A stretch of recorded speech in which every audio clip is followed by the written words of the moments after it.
Good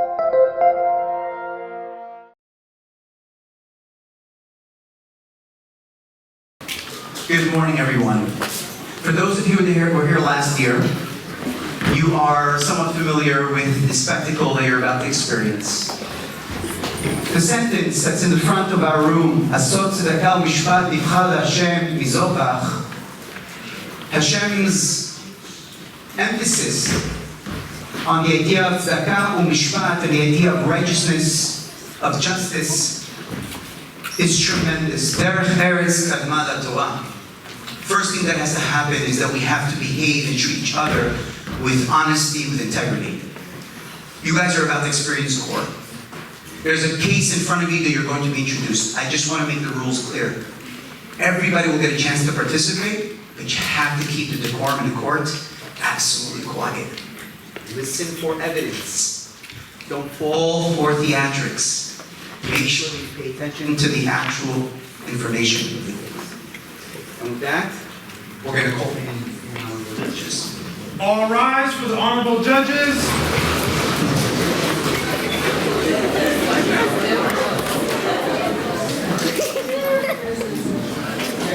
You may be seated. Clerk of the court, would you be so kind as to introduce the matter before this bench today? I can. Today we're going to be experiencing a court case, and it's important that everybody understands and knows the process that we're going to be going through. In a few moments, we are going to be introducing the attorneys and their clients, the plaintiffs and the defendants. We're going to, before we do that, tell you a background about the case that you need to know. Each and every single one of you are going to open up your laptops when I tell you to, and you're going to see a tile on your laptop to be able to vote. What I want you to do is vote your initial reaction. Who do you think is guilty and who do you think is innocent? You'll have a chance afterwards to then revisit after you've been proven the evidence and you've been given information to be able to know. We're going to introduce the plaintiff and the defendant counsel. They're going to bring us testimony from expert witnesses that have traveled from very, very far away and a long time ago, like Rav Yosef Karo and Rav Ashi and Ravina from the time of the Talmud.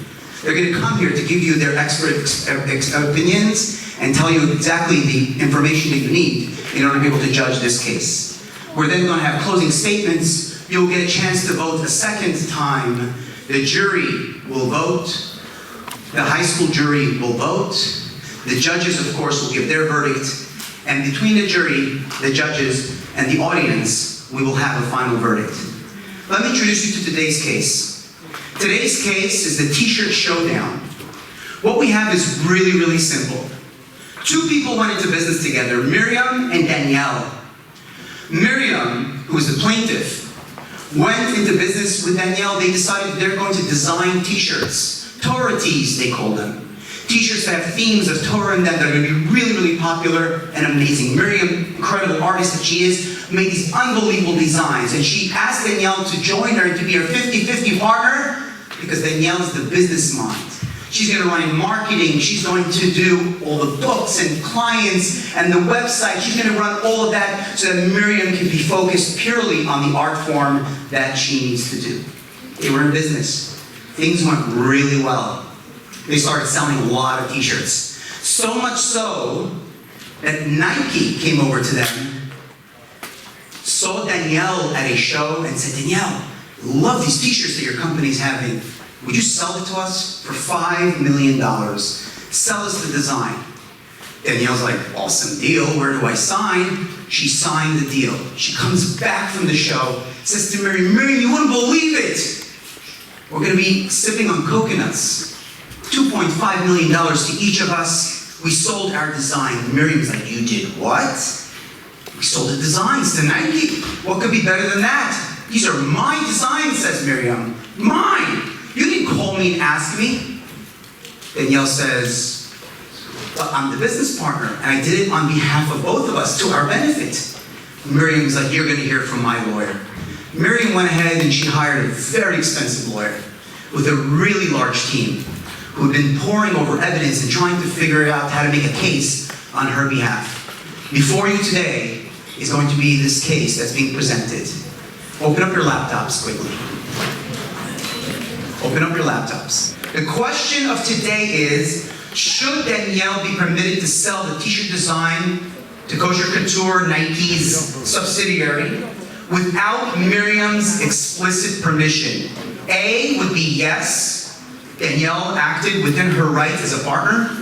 B would be no, which would mean that Danielle was unauthorized and potentially committed theft. Are councils ready? I think so. Please call them in.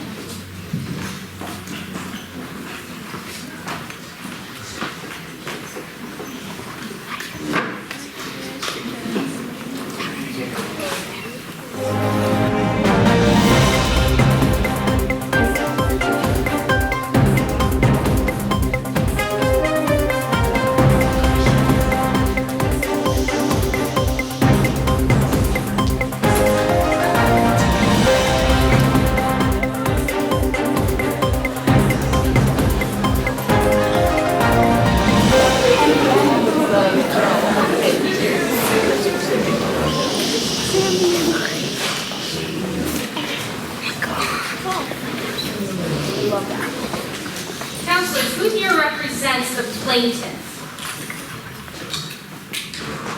Be me, Your Honor. And who here represents the defense? That would be me and my excellent team. Welcome parties before the court. We will begin by hearing first your opening statements. First, we will hear from the plaintiff.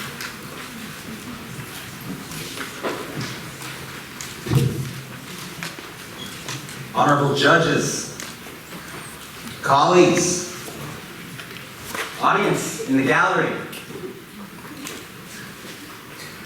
I represent Miriam. This case concerns whether a business partner can sell another person's creative work without permission. We're going to show you halakhic sources that state that an agent must act for their partner's benefit and not their detriment. We're going to show you that an action taken on someone's behalf must clearly benefit them and not harm their interests. And finally, we'll show you that according to Jewish law, all partners must agree to major business decisions. Danielle, who is my client's partner, unilaterally sold Miriam's designs without her consent, and she fails all 3 tests of the Jewish laws that we will present today. And so I urge you, by the time we're done, to vote no. And now we shall hear from the defense.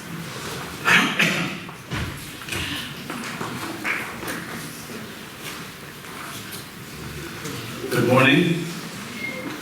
Respected judges, dear colleagues, and friends in the audience, I have the great fortune to represent the Honorable Danielle.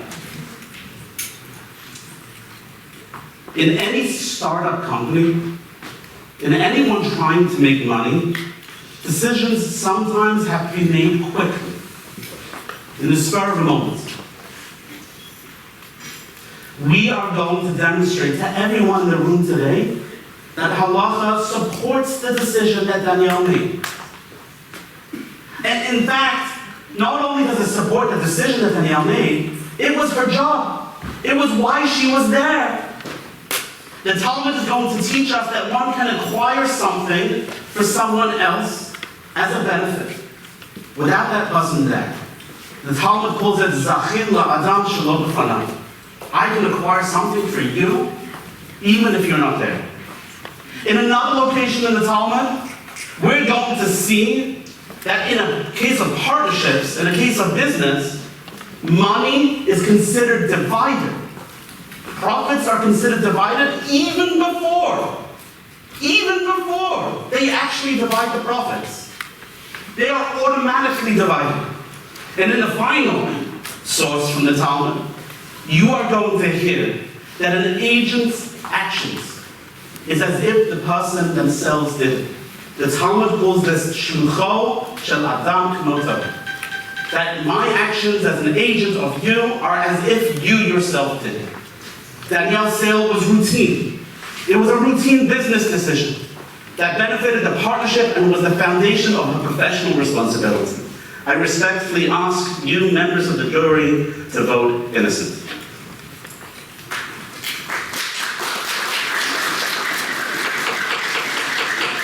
The gallery, kindly reminded, this is a courtroom, not a theatrical, and will hold their silent and respectful observation. The plaintiff is the one who alleges wrongdoing, therefore the plaintiff shall present their evidence in this matter first. Counsel, are you prepared to call your first witness? We are, Your Honor. I call the great Amora, Rav Ashi. Objection, Your Honor. Opposing counsel is attempting to manipulate the jury's view of the witness by offering grandiose introductions that are frankly bombastic and patronizing. We know this witness is an expert. Indeed, that's why he has been called. Counsel, your objection is unwarranted and bordering badgering on the witness before he even assumes the stand. You are reminded that you are to confine your objections to within limits of reason. Witness is instructed to proceed. Ravashi, you may read this line. Letakone, Shadartai, Vela, Le'avotai. A person who appoints an agent does so expecting the agent to act in their benefit, not to their detriment. Ravashi, the great Ravashi. Wonderful and honored we are to have you here today. Ravashi, could you please describe for us how this Gemara might apply to our case regarding an agent, a business partner's responsibility to their partner? It seems to me that this Gemara emphasizes that an agent must only act when it benefits their partner. Since Miriam never approved the sale, and it clearly went against her wishes, I would surmise that this Gemara would agree that Danielle's sale is invalid under Jewish law. Thank you, Ravashi. Your witness.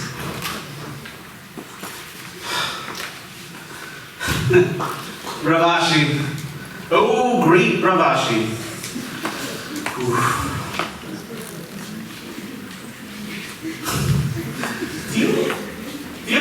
Do you know Miriam?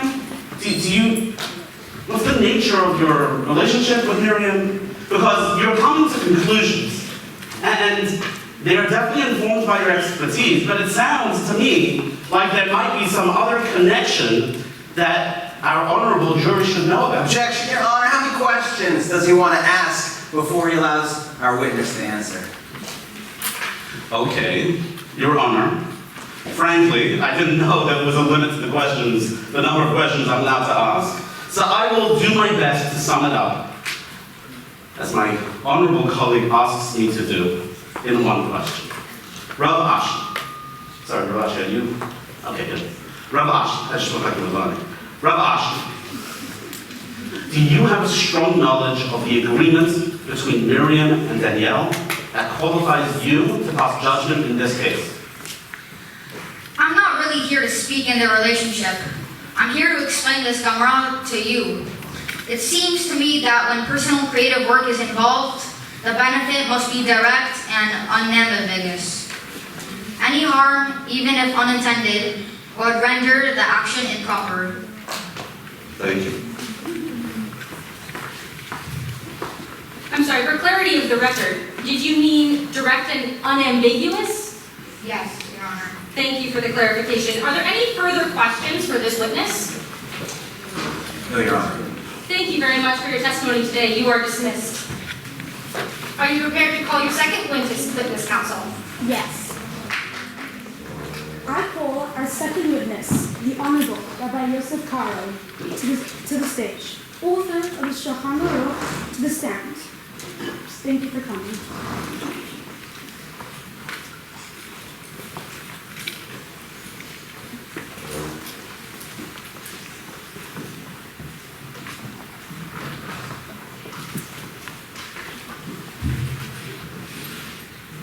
Are you ready? Please read the source in English, starting with the second sentence, even if. I'm going to read the Hebrew first. The Shulchan Aruch says, הלווה שחייב לשניים או יותר ואין לו כדי לפרוע לכולם וקדם אדם אחד ותפס מהמיטלטלים שהלווה כדי לזכות לאחד מבעלי חובות לא זכה, שכל התופס לבעל חוב במקום שיש עליו חוב לאחרים לא קנה, ואפילו עשה או שייך ורצה לו הרשעה, אבל אפוטרופוס קנה ביד בו. Even if someone acts as an agent, if they do so in a way that harms another party's rights, the action is not legally valid. Thank you. Based on this source, how does Jewish law view an agent's actions that ultimately harm the person they represent? Objection, Your Honor. My apologies, but plaintiff's counsel is asking a leading question. While we agree that the form of the question is improper, this witness's testimony is material to the case. Please do answer the question, Robert. It seems to me that if an agent's action is not clearly beneficial and instead causes harm, the action is invalid. Since Miriam lost control over her designs without agreeing to the sale, I feel that Daniel's actions as Miriam's agent do not count as a valid business decision under Jewish law. Thank you for aiding us with your wisdom, Rabbi Carter. Your witness.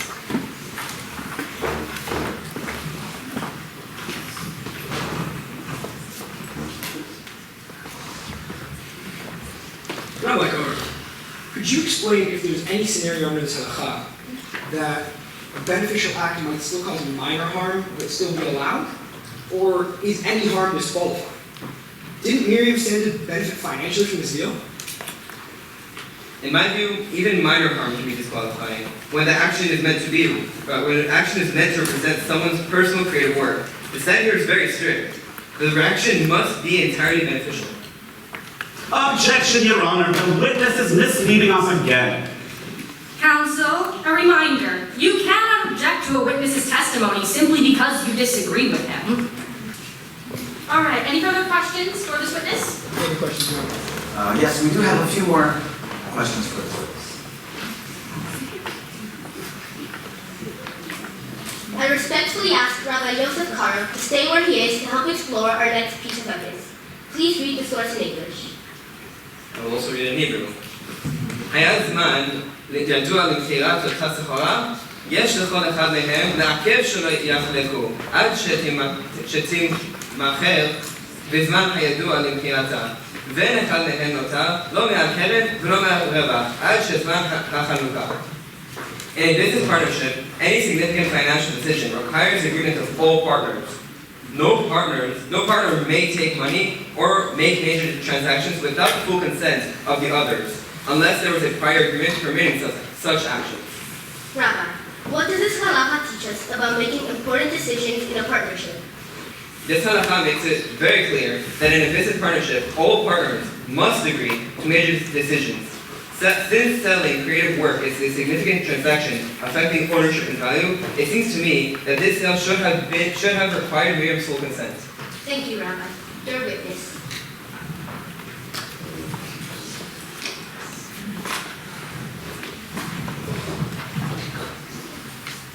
Rabbi Khan, is there any room under this source for routine decisions to be made unilaterally, or is explicit agreement always mandatory for any transaction? It appears to me that the explicit agreement is always required when it comes to major decisions that impact the ownership of personal property. Otherwise, one partner could undermine the other's rights. Any further questions? Thank you very much. You're dismissed. Are there any further witnesses to call for the plaintiff? No, Your Honor. You rest your case? Yes. Then the defense may call their first witness. Thank you, Your Honor. We really appreciate the opportunity to show why our defendant is indeed in the right here. We call as the first witness the redactor of the Talmud, Ravina, to the stand. Ravina?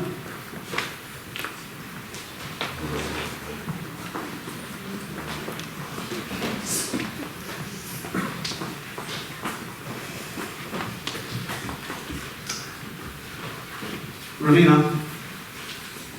could you read your own words that you wrote hundreds of years ago in English, please? לפי שחקים שלא בפניו, ואין חבין לא אל הבנם. One may acquire a benefit for a person even without their knowledge, but one may not impose an obligation upon them without their explicit agreement. Thank you, Ravina. That was beautifully read.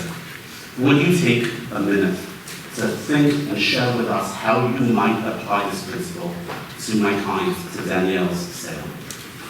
I feel that this Gemara shows that an agent may acquire a benefit for another person, even without the principal explicit knowledge. If the sale strengthened the business overall, if Miriam stood to benefit, it seems to me that Danielle's action was acceptable under the Jewish law. Thank you, Ravina. That was excellent. The witness is now yours.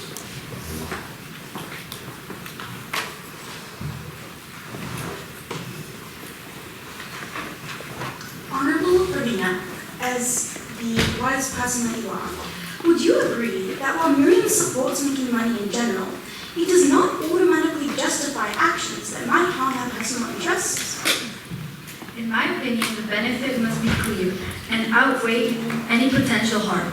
In a typical business transaction, this is often the case.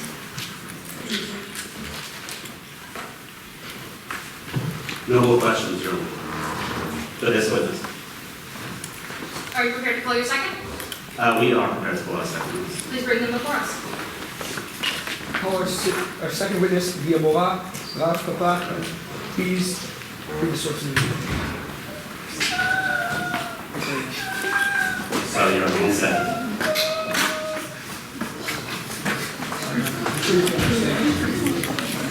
Very dramatic.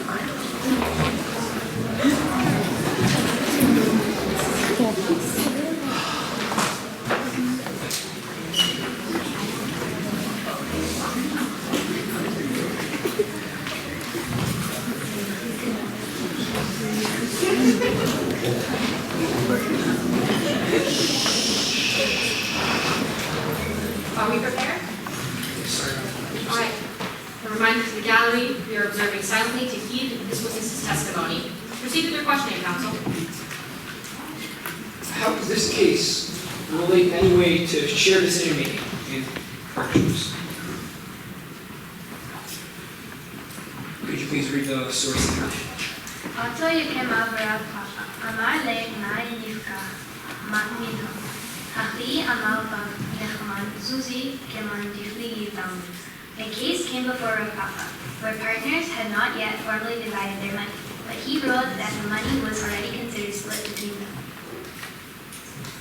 So having read that, we should go back to the question, how this case could relate in any way to the decision making of partnerships.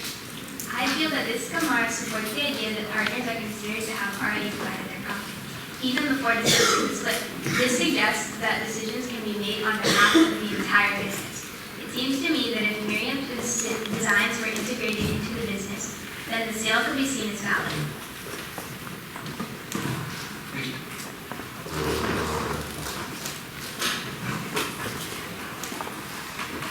Rav Papa, how does this source imply that all decisions, regardless of their impact on personal property, are automatically shared, or is there a limit to the shared authority?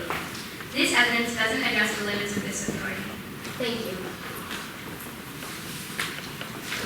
No more questions for this witness.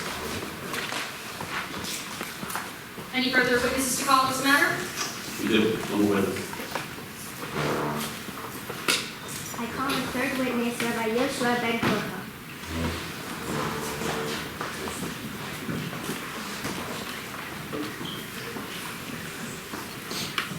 Please read the source and name.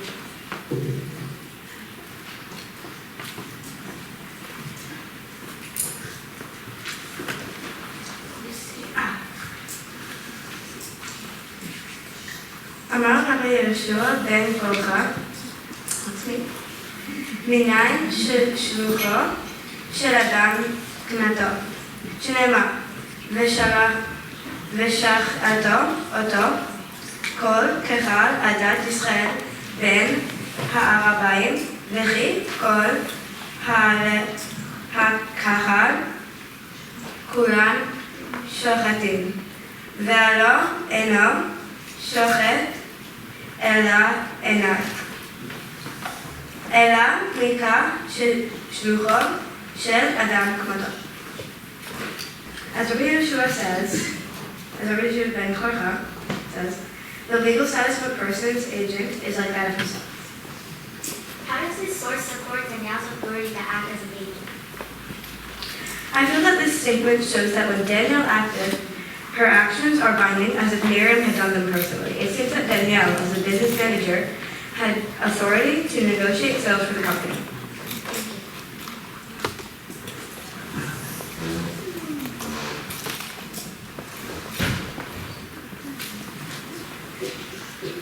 Rabbi Yoshua ben Korcha, honorably and respectfully, is it not true that this halacha would only apply if Danielle were to stay within the proper scope of her job description, and that her actions actually exceeded the scope of her job? It seems that Danielle must remain within her given limits. In this case, if selling Miriam's creative work without her express consent exceeds that scope, then the action would be problematic, but that is precisely why it is in dispute. Thank you. Any further witnesses to call or evidence to hear in this matter? No more witnesses, no more evidence. Thank you, Rabbi, for your service. All right. If the defense rests its case, we are prepared to proceed to closing statements. Once again, as the plaintiff brings the accusation and allegations of wrongdoing, the plaintiff shall lead the way. When you are ready. Thank you, Your Honor.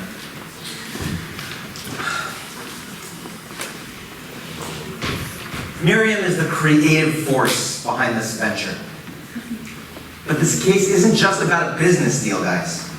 Miriam poured her heart into her art.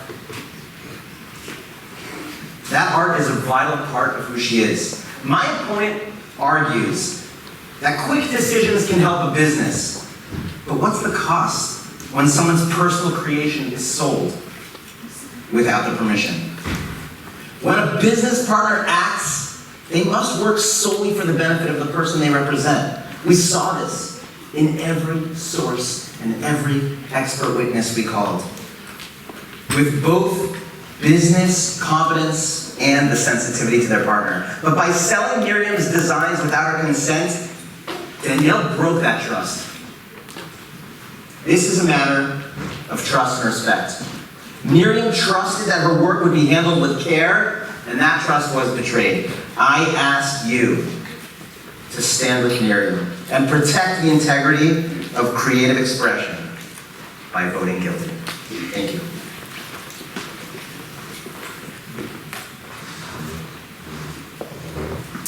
Are we prepared to hear from the defense for closing? We are, Your Honor. Thank Proceed.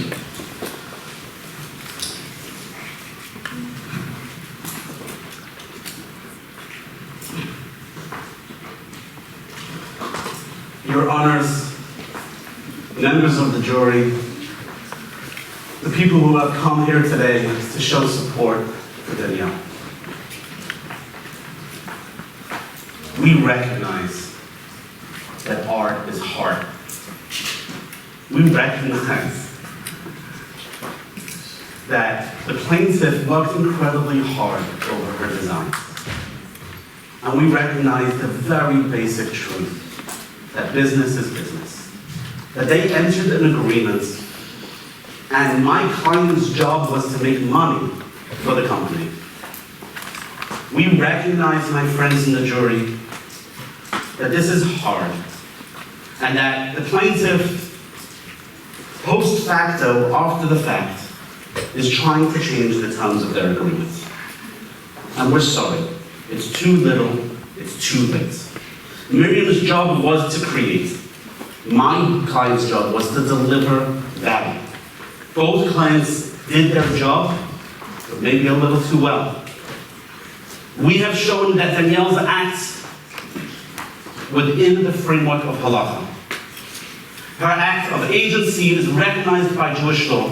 Her actions brought financial gain to Miriam, and that they were consistent with her business professional responsibilities.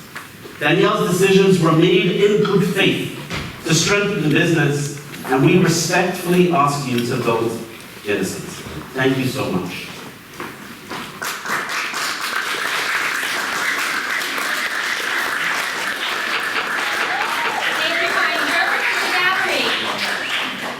If you cannot conduct yourselves with proper decorum, our bailiff again for your closing statements. Clerk of Courts, are you ready to proceed to deliberations? Yes, we are. If everybody could please open up their laptops. We're going to ask you once again, now that you've heard the evidence, if perhaps maybe you've changed your mind, as is the nature when you're learning about something, often you discover something that perhaps shifts your position. Should Danielle be permitted to sell the t-shirt design to Kosher Couture Incorporated, a subsidiary of Nike, without Miriam's explicit permission? Yes would vote to mean that Danielle acted within her rights as a partner and would make the defendant innocent. No would mean that Danielle was unauthorized and award Miriam with her intellectual property rights and mean that Danielle acted potentially within illegal rights. Please vote. Look for the tile on your computer that's red. This is your final vote. In the meantime, jury, please consider all the evidence that you've heard. Upper school jury, please consider the evidence that you've heard. In confidentiality, mark on your ballot what you think is the verdict. I will collect from you in just a moment, and the judges will... Clerk of Courts, we shall withdraw from our deliberations. Please advise when the jury are ready to render theirs. I will.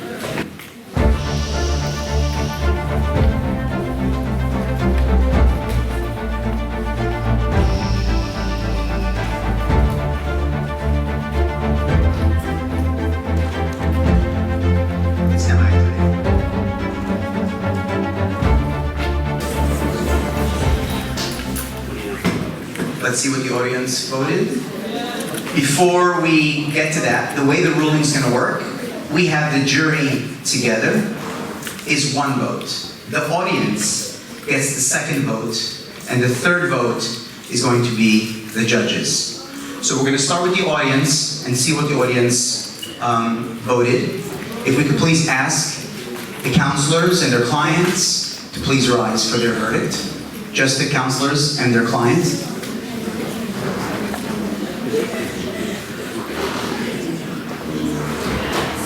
Your Honor, the audience remains with a no. They vote that no, indeed, Danielle did not have the rights to act on behalf of Miriam, and that she has committed a dishonorable act. With that, Your Honor, if you could please announce the results of the jury.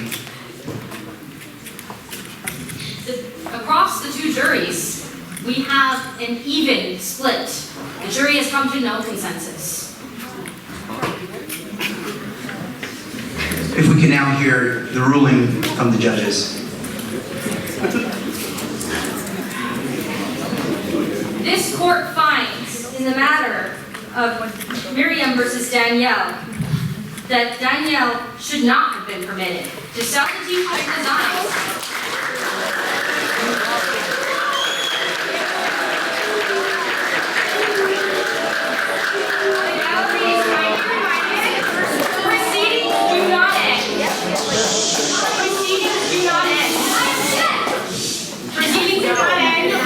Of the ruling.